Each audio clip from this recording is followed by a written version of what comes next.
What's up, guys? It's your friendly neighborhood Dasher, and today I wanted to do a video all about like the tier system and acceptance rate, because there's a lot of misconceptions not only about the tier system, but a lot of times people question whether or not the tier system is even worth it.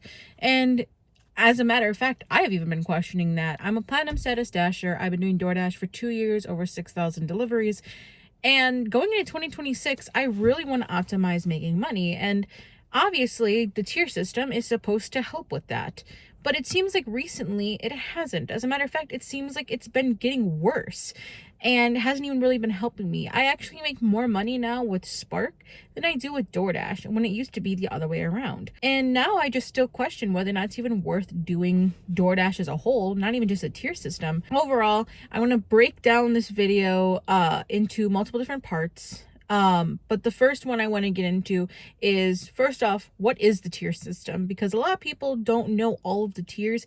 You hear everyone talking about like, oh, if you're platinum status, but not everyone knows the tiers and the requirements. So I'll show it on screen, but essentially there are 3 tiers: silver, gold, and platinum, as well as just no tier. This is if you don't fall into any one of those categories. So silver is the lowest of the 3 tiers, followed by gold, and then of course platinum is the highest. Silver requires the minimum amount of acceptance rate to be in the tier system. It only requires 50%. You have to have a completion rate of above, I believe 90% or 95%. And then there's no requirement for like the amount of deliveries that you need. And your ratings have to be above a 4.5 to be accepted. Gold, it's similar, except for the only difference is you need 70% acceptance rate, still no requirement on how many deliveries you need to do in a certain time period. And then platinum, of course, which is my status, requires a 70% acceptance rate, 95% completion rate, a 4.7 star rating or higher, and also requires you to have 100 deliveries within the past 30 days. And that is a requirement that a lot of people seem to really not like. All the other ones can kind of be maintained, but a lot of people don't like having to maintain 100 delivery minimum every 30 days.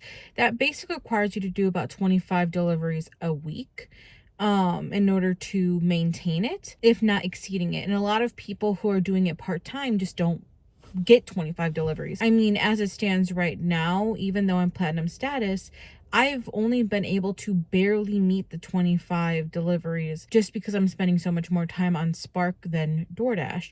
That essentially means you either need to do like 8 to 9 deliveries over the course of about 3 days, or be doing about 5 deliveries every day for 5 days, which a lot of people, I mean, I don't think really mind. I mean, that is the equivalent of doing about 2 hours of DoorDash every day, which when you think about it isn't that much, but also could be a lot depending on who you are. And you could be sacrificing money. You could be leaving money on the table. Being untiered just means that you have less than any of the minimums. You have less than 50% acceptance rate, less than a certain completion rate or whatever. So there's that. A lot of people, like I've said, have an issue with not only the delivery amount that you would need for platinum, but also the acceptance rate. 70% is kind of high.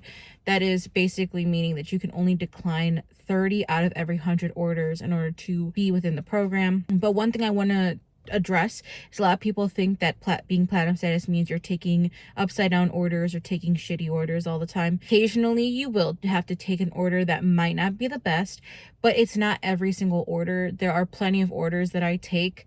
I want to say like 95% of the orders that I take are good orders, with 5% being just ones I need to maintain the status. Another thing with that too is platinum passes, which are really convenient.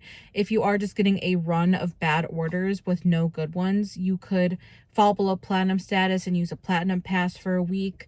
This will allow you to get your acceptance rate back up, and will also allow you to be able to decline as many orders as you want, essentially, as long as you make sure you get your status back up to platinum within that week, like acceptance rate wise. And you cannot use 2 platinum passes back to back. So even if you have 3, you can only use 1, and then you have to maintain for a certain amount of time before you're able to use another platinum pass. But no, acceptance rate is kind of easy. If you are kind of doing it for a couple hours every day, it typically means you can decline anywhere from about 1 to 3 orders a day. If you're working like the peak shift, so for example, if you're working a dinner shift, like say 4 to 8, this essentially means you're declining probably 1 to 2 orders every hour, depending on how many orders you're doing, which isn't really much.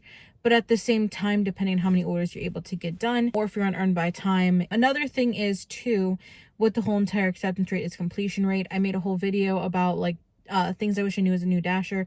And part of that was understanding the difference between acceptance rate and completion rate. Acceptance rate does not affect your completion rate or vice versa.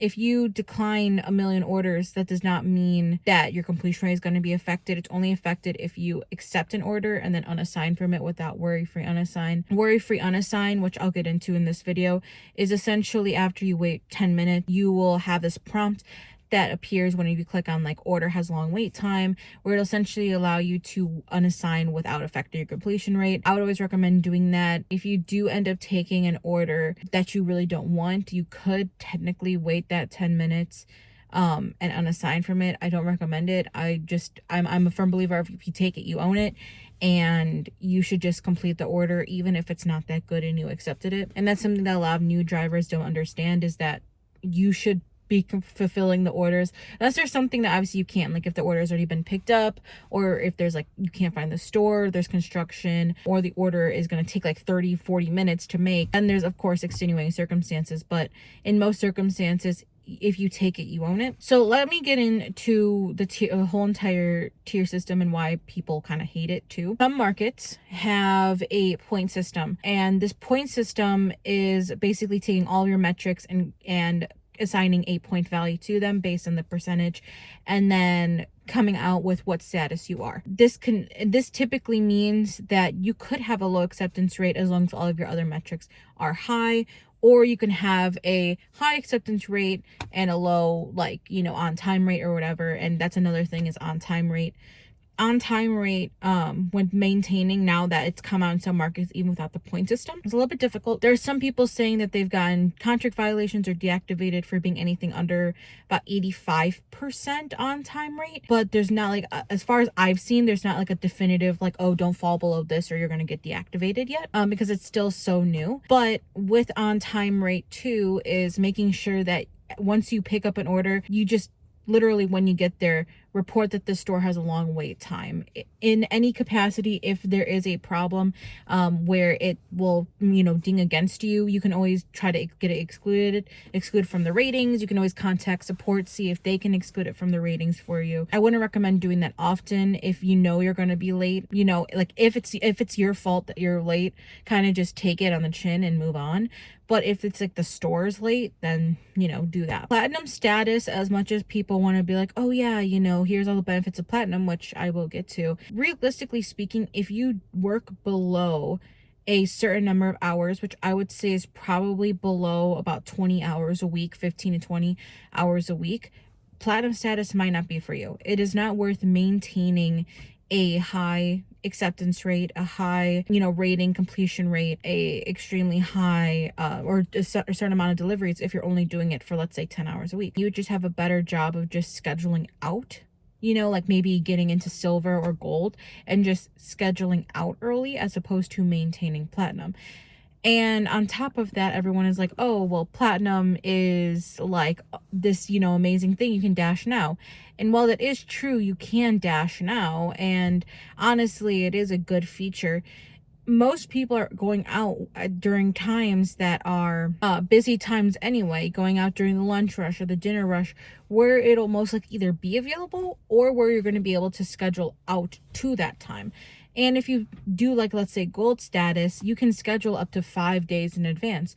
So you could easily just stick with gold status and just maintain a good acceptance rate, as opposed to maintaining an acceptance rate and a certain number of deliveries within a short span. Another thing is too, a lot of people tend to cherry pick, which is really good if you are in a gold or lower tier.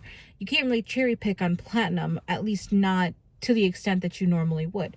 If you're looking for the $2 per mile kind of orders, if you're looking for the high payout orders and you're going to be cherry picking until you get those, then platinum status is not going to be for you. The only real benefits, because there's really three benefits with Platinum, and that is higher order volume or higher payout depending on the order, access to Dash Now. I would say premium customer support is also somewhat good, but in most circumstances it really does not make a difference between normal customer support. So Dash Now is another thing, and then the third thing is just priority for basically everything. But now with their change of their algorithm, that's kind of like the third thing is kind of slowly waning away because they're prioritizing new dashers more than they're prioritizing their veterans or their platinum status. So it really kind of doesn't make a difference depending on like how much you do DoorDash. So if you're going to be doing DoorDash for a short amount of time, then it really wouldn't be worth it to maintain platinum, or if you're going to be multi-apping. And that's kind of the other thing with the whole tier system, is that if you are platinum status, you're going to have to prioritize DoorDash over any other app.